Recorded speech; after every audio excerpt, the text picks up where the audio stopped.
उत्तर प्रदेश में उपचुनाव से पहले ही सपा कांग्रेस के बीच रार के संकेत। क्या टूट जाएगा लोकसभा चुनाव वाला ये गठबंधन या फिर निकलेगा बीच का रास्ता? कांग्रेसी नेता अजय राय ने तस्वीर कर दी साफ, सस्पेंस से हटा दिया पर्दा और जिस सियासी रणनीति का खुलासा किया उसने सबको चौंका दिया। देखिए क्या है हकीकत और क्या प्लानिंग अंदर खाने जारी है। अगर गठबंधन टूटा तो किसका होगा नुकसान और अगर बरकरार रहा तो फिर किसको होगा फायदा?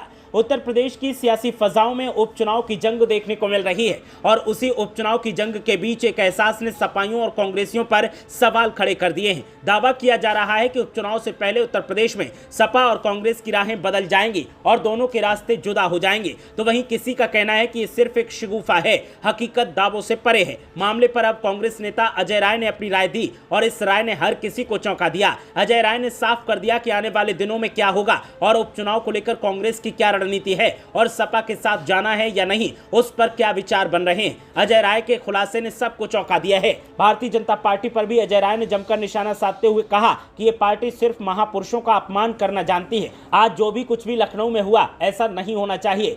बीजेपी के लोग जेपी एनआईसी को किसी गुजरात के व्यापारी को बेच चुके होंगे या बेचने की तैयारी हो रही होगी। समाजवादी पार्टी के द्वारा उत्तर प्रदेश उपचुनाव के लिए 6 प्रत्याशियों के नाम का ऐलान कर दिया गया है, जबकि कांग्रेस पार्टी की तरफ से साफ किया गया था कि वो उत्तर प्रदेश में 5 सीटों पर उपचुनाव लड़ने की तैयारी में है। और सबसे प्रमुख बात यह है कि जिन सीटों पर कांग्रेस पार्टी की सबसे ज्यादा दावेदारी थी उन्हीं सीटों पर समाजवादी पार्टी ने अपने 6 उम्मीदवारों के नाम का ऐलान कर दिया। उपचुनाव की सीट को लेकर देखे जा रहे इस रस्साकसी पर कांग्रेस प्रदेश अध्यक्ष ने स्पष्ट किया कि हमने उत्तर प्रदेश में 5 सीटों पर लड़ने के लिए प्रस्ताव रखा था। समाजवादी पार्टी के द्वारा 6 सीटों पर अपने प्रत्याशियों के नाम का ऐलान कर दिया गया है। इस बारे में अपने राष्ट्रीय नेतृत्व को अवगत करा चुके हैं। राष्ट्रीय नेतृत्व का जो भी फैसला होगा वो हमें मान्य होगा। वहीं इन सवालों पर भी कि क्या आप भी फूलपुर और मजवा से चुनाव लड़ने वाले थे जहां से समाजवादी पार्टी ने अपने प्रत्याशी उतार दिए हैं, तो जवाब देते हुए अजय राय ने कहा कि हमने 5 सीटों की मांग की थी जिसमें मजवा और फूलपुर भी शामिल था, लेकिन हम स्पष्ट करना चाहते हैं कि हम मिलकर उपचुनाव लड़ेंगे